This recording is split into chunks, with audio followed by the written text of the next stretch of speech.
सद्गुरु एक मनुष्य के रूप में कृष्ण, वह मिशन जो उन्होंने अपने जीवन में अपनाया, एक इंसान होने के नाते इतना सक्रिय जीवन जीने की कमजोरी और साथ ही दिव्य तत्व, ये सभी पहलू एक जटिल जाल बनाते हैं।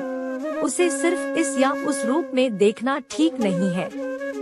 यदि आप उनके जीवन के सिर्फ एक पहलू को देखें तो वह पूरी तरह से विकृत व्यक्ति के रूप में सामने आएंगे। वह इतना बहुआयामी है कि जब तक आप उसका थोड़ा सा भी स्पर्श नहीं करेंगे, यह उसके साथ पूर्ण अन्याय होगा।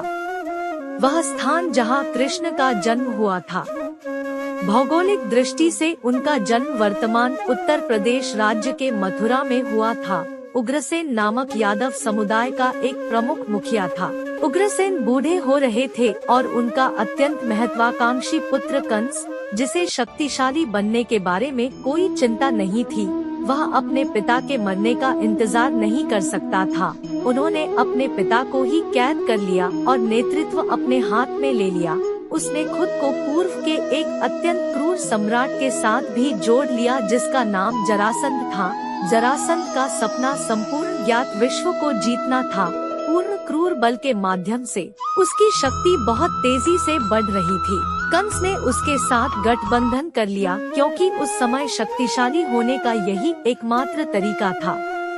कंस कृष्ण को क्यों मारना चाहता था?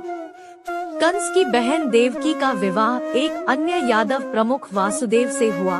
विवाह के ठीक बाद जब कंस स्वयं नवविवाहित जोड़े को अपने रथ में बैठा रहा था, तो एक सूक्ष्म आवाज ने एक भविष्यवाणी की। आकाशवाणी हुई, हे कंस, तुम बहुत खुशी से अपनी बहन की शादी के बाद उसे चला रहे हो। तुम्हारी इसी बहन से उत्पन्न 8वीं संतान तुम्हारा वध करेगी, वही तुम्हारा अंत होगा।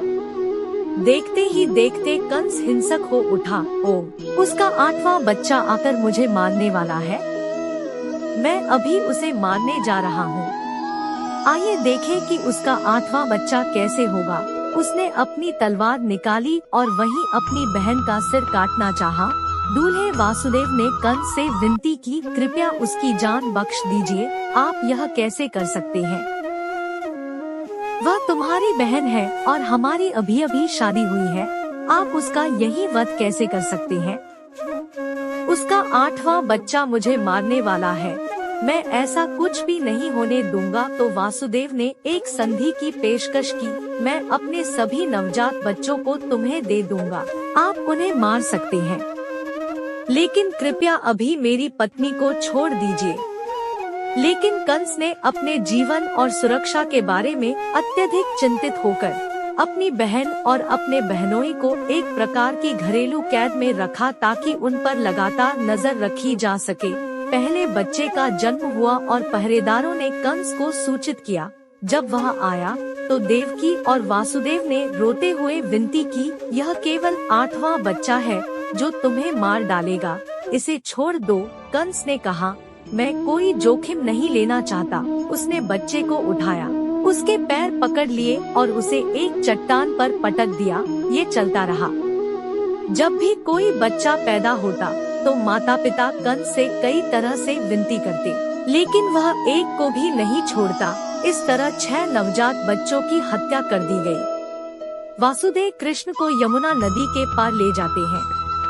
वासुदेव कृष्ण को यमुना नदी के पार ले जाते हैं। बलराम गोकुल कैसे पहुँचे? देवकी और वासुदेव कंस के तौर तरीकों से बहुत निराश थे।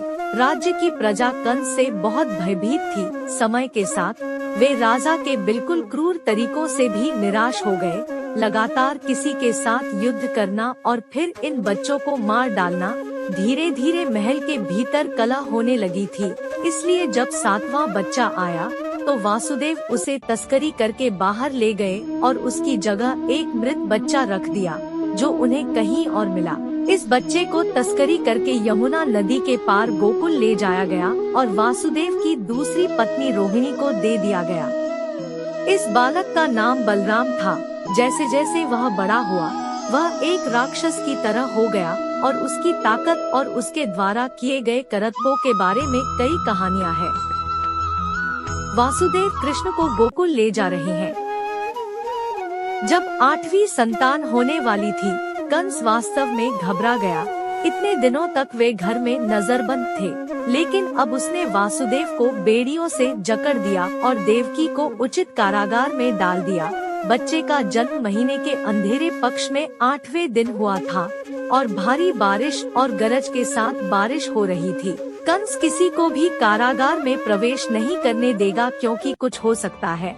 उन्होंने अपनी विश्वस्त सहयोगी, एक महिला जो उनसे संबंधित थी, जिसका नाम पुतना था, को दाई के रूप में रखा। उसे देखना चाहिए था।